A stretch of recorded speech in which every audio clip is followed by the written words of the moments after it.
Everyone keeps recommending Photoshop and Lightroom, huh? I mean, Put it in five, I'll be outside, I'll be on the way.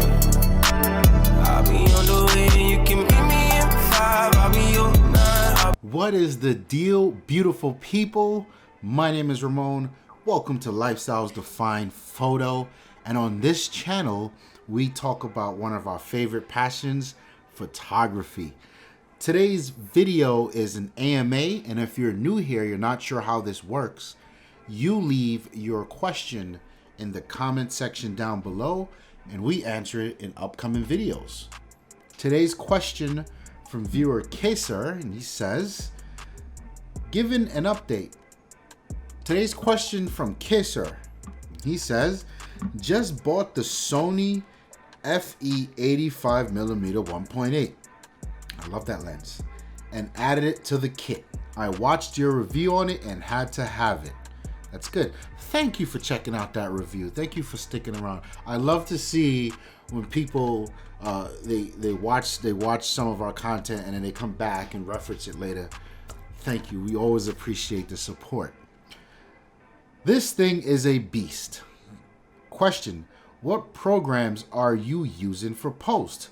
Most folks are pointing me to Photoshop and or Lightroom. What are your thoughts, or what is best to use? Well, I mean, I guess, right, at this point, Photoshop and Lightroom has become such a default. I did a very similar video a while back on another AMA, actually. But I think it boils down to your budget, and I think that's the interesting part with what Adobe has done here. Because back in the day, I mean, Photoshop used to be like $600-700, and then Lightroom was like $500. And I mean, these were tools that only professionals could sort of not only afford but justify, right? And most of us would be happy just rocking the JPEGs out of our camera, or you pirate the bejesus out of it. But I don't know if the revolution or the rise of the cell phone and the camera phone really did anything to force Adobe in their current state, because along with the capabilities of camera phones came these apps that just sort of happened to come up with that. I mean, I'm looking at Snapseed. What is the VSCO Cam? Even Instagram, right? It's got some pretty good editing tools in there, and they've always existed for a while. So I guess if you add that into the mix, it's kind of difficult to have Adobe still charge these outrageous prices for the software. But in today's world, what we're seeing is the Photoshop and Lightroom, or what they call a photographer's bundle, is now super affordable at $10 a month. I know a lot of people have reserves about these subscriptions. In fact, on our main tech channel, the link is always in the description below to our other channels, I did a video on subscription services and if it's worth it. And that video has been well received, and it really invoked a conversation about subscriptions. You know, sure, your $10 Photoshop subscription may not seem like much, but when you add Hulu and Netflix and Spotify, it all adds up. But whatever. I like where we are today.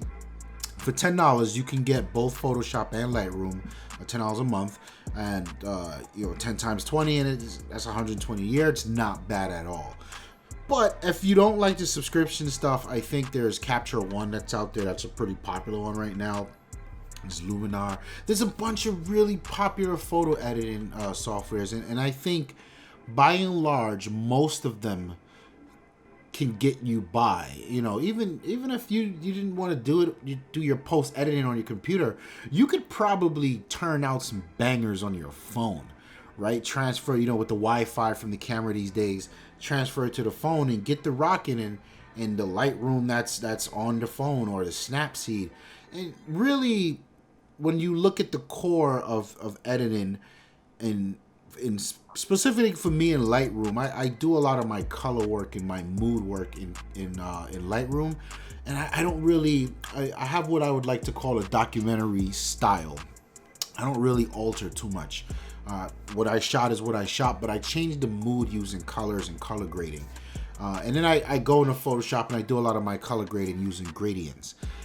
For me, these two are inseparable, not only because one, I've been using them I grew up on Photoshop. I've been using Photoshop since Photoshop 2. And Lightroom, I've been using that for years. And I've got the entire Adobe suite, so of course I use Premiere and all that stuff. But for me, I haven't really experimented much outside of that. But I know Edgar has, and he's got this dope program. Edgar's gonna kill me. What is the name of the program that he uses? Whatever the case is, I've seen him do some extremely advanced techniques like frequency separation and all of this stuff. Affinity Photo, that's it. He's been getting to work in Affinity Photo, so check that out as well. I gotta believe that you can get some work done there. Yes, I would recommend Adobe and Photoshop, and not because of the default, just use it. No, it's a lot more than that. I mean, there are Adobe's always at work in improving the product. Not to say that everyone else isn't, but the updates to Lightroom came out, and it's a lot faster, more responsive. Now there's color profiles for my different cameras, so a lot of things like that I like. I would say the number one reason I would recommend the Adobe and Photoshop combination is because of the wealth of knowledge that's out there about these products. With popularity comes this type of thing. There isn't a specific feature or technique or whatever it is you would want to know that you can't find easily on YouTube, and how to do it in Photoshop and Lightroom. And likewise, you pay for Lynda or Skillshare. There's a million different things, and it's so easy to dial in amazing work using those two programs because of the wealth of information than I feel any other program out there. Not saying any of the other programs aren't capable or popular, or there's not tutorials available for those programs. I'm just saying this is one of those rare instances where the popularity contest, the winner of the popularity contest, is actually pretty dope. So yeah, you guys, the LD familiar, hit the comment section down below. I want to know what you guys use. I want to know what you would recommend and why you would recommend it. Thank you so much for your question. Thank you so much for checking us out. If you liked the video, hit the like button. Don't forget to subscribe. And always in the description below, we have links to all of our other channels. That's a technology channel, sneaker channel, all that good stuff, and a gaming channel. My name is Ramon, and I'm out of here.